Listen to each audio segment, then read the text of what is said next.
I forgot to write a title for this, so I'll do that in just a moment. But I wanted to come on and just mention something that I think it's really good progress.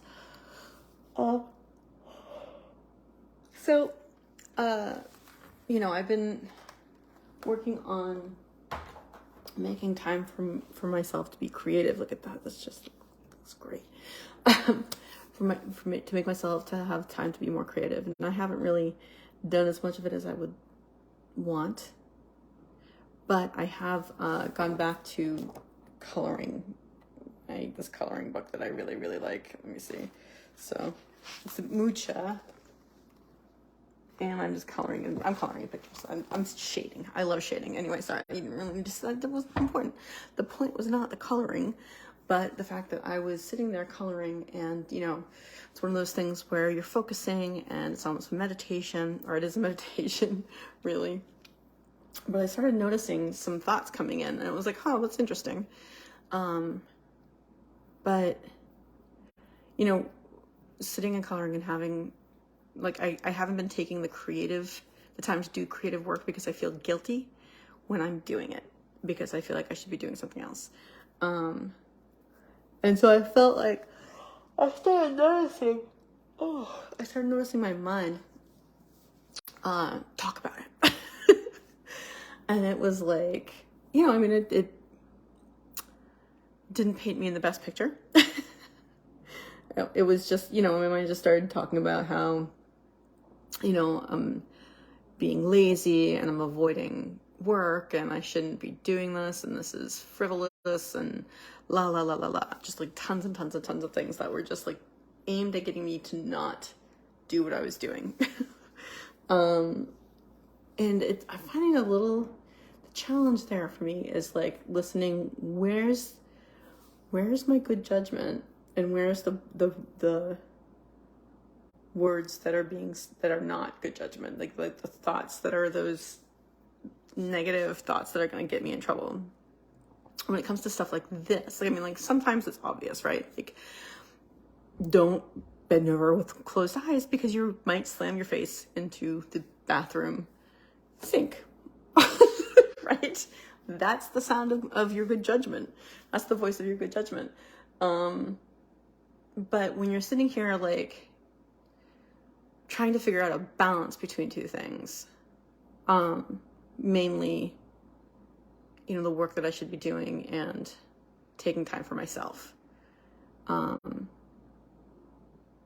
It's hard to find the balance with confidence right now, because I know that I need to be working, and I also know that the community that I'm involved with, they prize both passive income and not working, but when it's time to work, it's like you don't stop and you do 24 hours a day and you burn the candles at both ends and blah, blah, blah, blah. And that's just not something I am able to do. It's not good for me. It's not.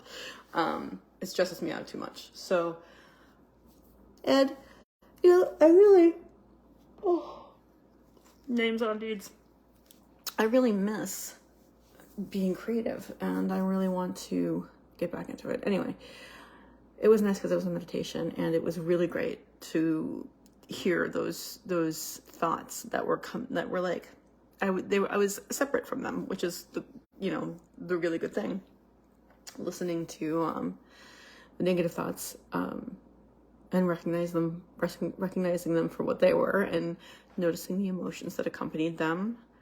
Uncomfortable. I don't like them, I have to say, but I'm comfortable with the fact that I don't like them. It's funny because you want to be good with all the feelings. So, I'm good. Okay, so that I don't like those emotions, and ideally there's no preferences, right? So when emotions, like they're uncomfortable, but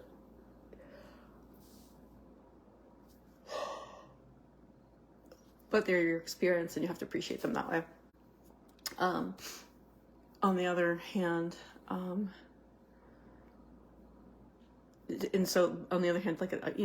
naturally, I don't like that emotion, and I don't want to really be having it. I'd rather not have it. I'd rather be happy.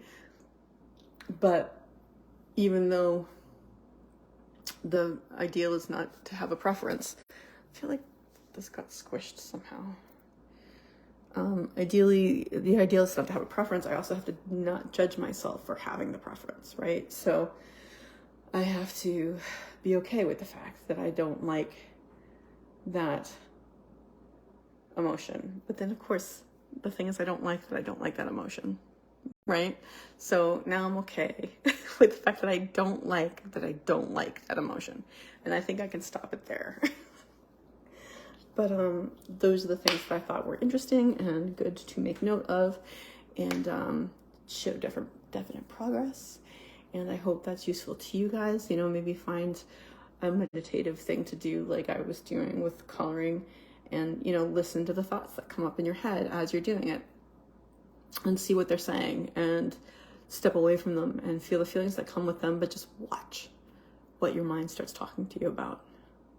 It's probably not going to be great, but, you know, notice it and then relax and release through it. That's the other thing I notice when I'm coloring and like if something pops into my head and it's like not comfortable, I like clench, but then I'm able to like, okay, let's relax around this. You know what I mean? So that's what I thought I'd come on and say.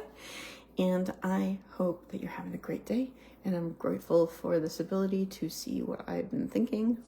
Not you can really see thoughts, but to be aware of my thoughts and my emotions and not to get lost in them, and to appreciate the fact that I don't like that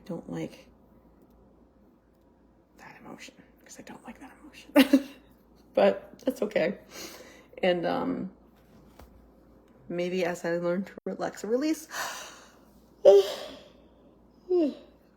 I'll start feeling happier emotions. Anyway, so I'm grateful for that, and I'm grateful for you. And I'm going to remind you guys that you can always choose to have a grateful night.